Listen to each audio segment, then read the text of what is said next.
یہ کیا چیز ہے، اس کی حدیں کیا ہے، اس کو کس طرح استعمال کرنا ہے، اگر انسان کو آ جائے تو اپنی وہ دین کو زیادہ بہتر طور پر سمجھ سکے گا، عقلی طور پر سمجھ سکے گا، جس کی طرف قرآن دعوت دیتا ہے، اور وہ اس یقین کی درجے پہ پہنچ سکے گا۔ میری یہ لرننگ تھی فیاض بھائی، اور اس سے آگے اب آپ سے ہم سننا چاہیں گے اور آپ سے ہم سیکھنا چاہیں گے۔ السلام علیکم۔ ہاں شمیم بھائی، آپ نے بہت صحیح کہا۔ عام طور پر ہمارے مذہبی اسکالرس اور درس دینے والے مسجدوں میں وہ یہی کہتے ہیں کہ عقل جو ہے وہ مد مقابل ہے وحی کی، اس لیے عقل کا استعمال نہیں کرنا چاہیے، اور دین جو ہے عقل کے مطابق نہیں ہے۔ اور پھر اس کے بعد وہ ذکر کرتے ہیں مسح والی بات حضرت علی کی، لو کان الدین بالرأی، اگر دین جو ہے عقل کے مطابق ہوتا تو جو ہے مسح جو ہے اوپر کے بجائے نیچے ہونا چاہیے تھا۔ تو اس طرح کی بہت ساری باتیں ہیں۔ تو مولانا جو ہے اس مسئلے کو سالو کر رہے ہیں اور کہہ رہے ہیں کہ جو ہے نا، ہم نے ایکسٹریمسٹ لوگوں کی وجہ سے خدا کے ایک بہت بڑے عطیے کو اگنور کر رکھا ہے۔ وہ اگنور کرنے کی وجہ سے جو ہے انٹلیکچولی ڈاف ہو چکے ہیں مسلمان، ذہنی بونے۔ یعنی آپ کسی بھی جلسے میں جائیے مسلمانوں کے، کسی بھی ان کی میٹنگ میں جائیے، یا ان کے جو بڑے بڑے آرگنائزیشنس ہیں ان کے میٹنگ میں جائیے آپ، فلاں کونسل، فلاں جمعیت، اور فلاں مشاورت، اور فلاں وہ ان کے جلسے، ان کی تقریریں، ان کے پرچے، ان کے میگزینز، ان کی ٹاکس، ان کی میٹنگز، ساری کی ساری جو ہے انٹلیکچولی ڈارف ذہنی بونے پن کی جو ہے بہت اچھی مثالیں ہیں۔ اور پھر اس پر مزید پرابلم یہ ہے کہ وہ کوئی بڑی بات کو سمجھ بھی نہیں پاتے ہیں، یعنی خود تو کوئی بڑی بات کر نہیں پاتے ہیں، جان نہیں پاتے ہیں، اور اگر کوئی بڑی بات بتا رہا ہے تو اس کو سمجھنے کی بھی پوزیشن میں نہیں ہے مسلمان۔ تو ہمارے سیف علی کہہ رہے تھے، سیف صاحب جے پوری، کہ سارے ہی لوگ مسلمانوں کو جو ہے نا تجوید، ذکر، اذکار، عربی آیتیں کی رٹ اسی میں لگائے ہوئے ہیں۔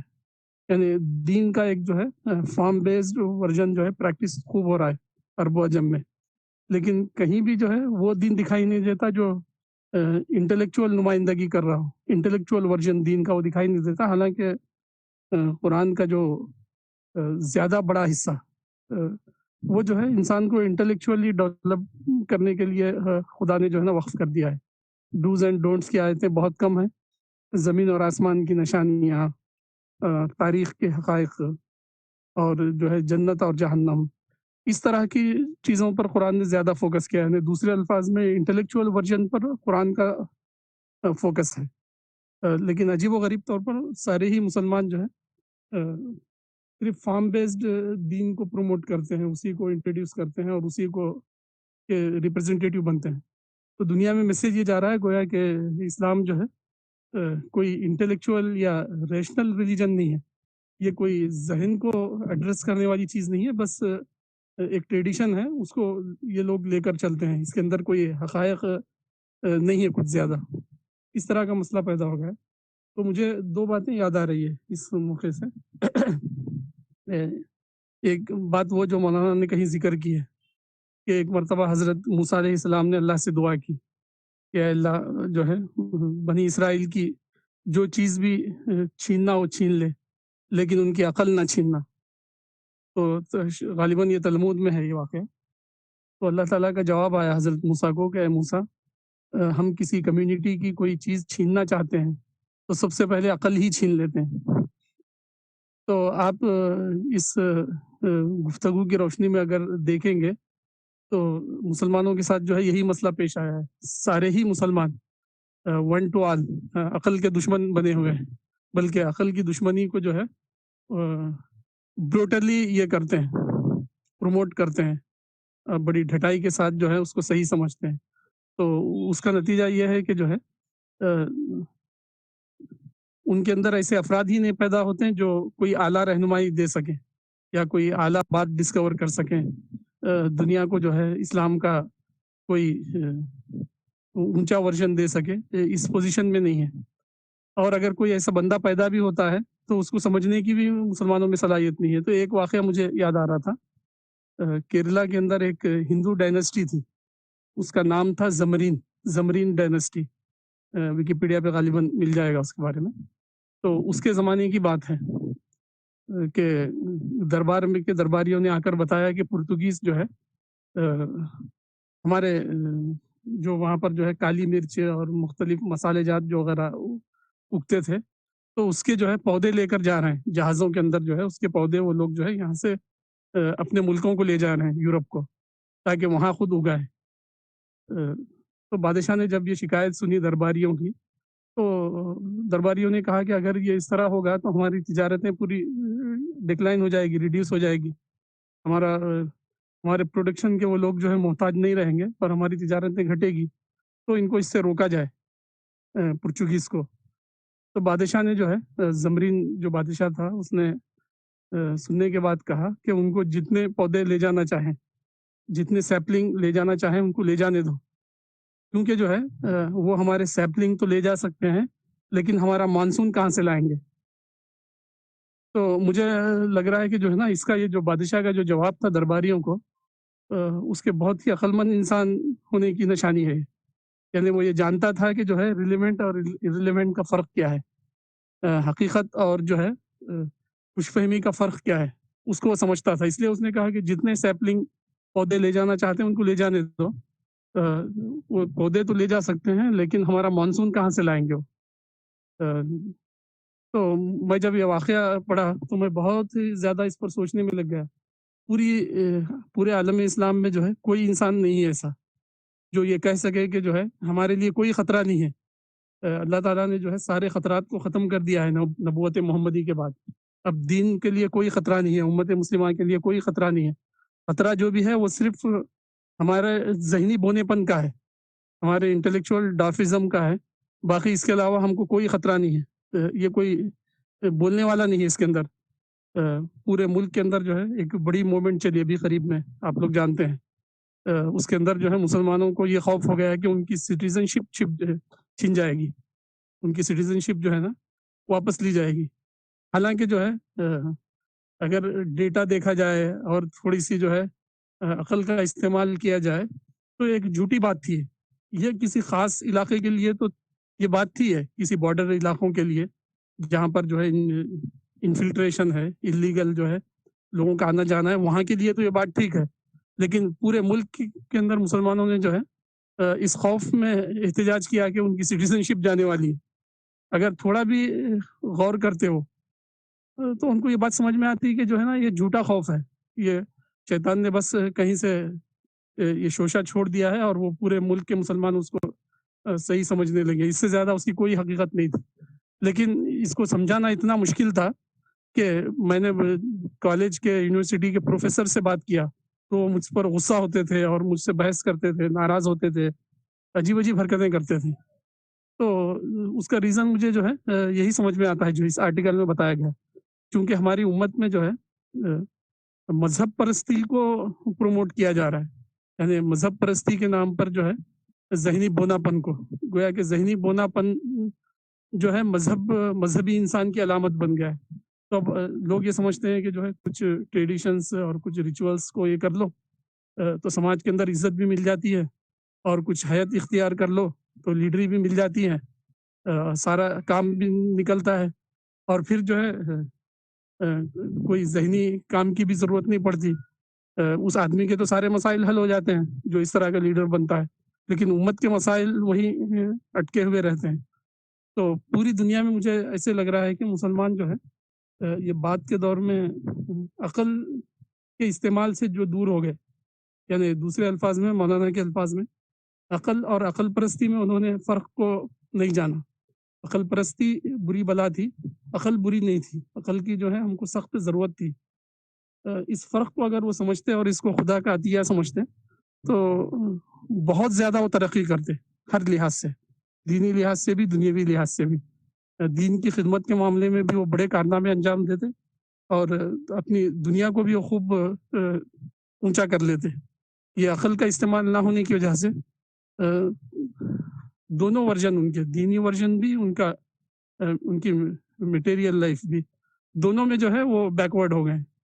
تو اس سے نکالنا ہے تو مولانا یہ کہہ رہے ہیں کہ پھر مسلمانوں کو یہ جاننا پڑے گا کہ عقل کا وہ استعمال کریں، کیونکہ سارے انسانی کامیابیوں کا انحصار جو ہے عقل کے استعمال پر ہے. جب آدمی کوئی عقل کو استعمال کرتا ہے تو وہاں سے اس کے لیے جو ہے ونڈوز کھلتے ہیں اپرچونیٹیز کے، اور جو ہے باتوں کو سمجھنے کے اور آگے بڑھنے کے. تو اب یہ کیسے ایک آدمی کو یہ سمجھایا جائے اور اس فرق کو بتایا جائے کہ عقل الگ چیز ہے، عقل پرستی ایک الگ چیز ہے. اس فرق کو سمجھانا بہت زیادہ ضروری ہے.